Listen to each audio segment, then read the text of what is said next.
Welcome to MK7 TV.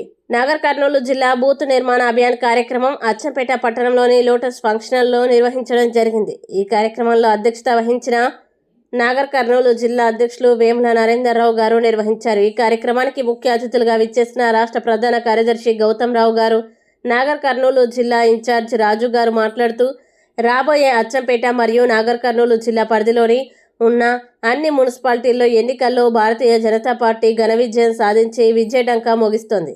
జిల్లా incharge రాజు గారు తెలిపారు. బూత్ కమిటీలను పటిష్టంగా నిర్మించినట్లయితే బీజేపీ పార్టీ రాష్ట్రంలో అధికారంలోకి రావడం ఖాయమని, అందుకే బూత్ కమిటీల నిర్మాణ అభియాన్ కార్యక్రమాన్ని ఏర్పాటు చేసుకోవడం జరిగిందని తెలిపారు. ఈ కార్యక్రమంలో పాల్గొన్న అచ్చంపేట మాజీ శాసనసభ్యులు గువ్వల బాలరాజు గారు, రాష్ట్ర అధికార ప్రతినిధి దిలీప్ చారి గారు, సోలంకి శ్రీనివాస్ గారు, జిల్లా కార్యదర్శి చంద్రకళ గారు మరియు వరికుప్పల ఆంజనేయులు గారు, నాగర్ కర్నూలు జిల్లాలోని మండల అధ్యక్షులు మరియు బూత్ అధ్యక్షులు తదితరులు ఈ కార్యక్రమంలో పాల్గొనడం జరిగింది. మండల వారి ఉన్నటువంటి కమిటీ సభ్యులు మరియు మిగతా సీనియర్ నాయకులందరికీ కూడా నాకు నమస్కారం. ఈరోజే మోడీ గారు ఏదైతే పిలుపునిచ్చినారో సోమనాథ్ దేవాలయాన్ని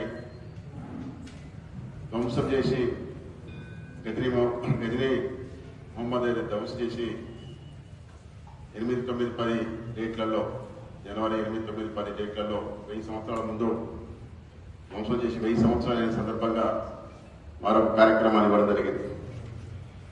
ఈరోజు దేశంలో ఉన్నటువంటి అన్ని శివాలయాలు కూడా అర్చన చేయాలి అని ఎంత పిలిపించారో దాంట్లో భాగంగానే ఈ యొక్క జిల్లా సమావేశానికి వచ్చే ముందు ఇక్కడ ఉమామేశ్వర ఆలయంలో పూర్తి చేసుకొని కార్యక్రమాలు రావడం జరిగింది.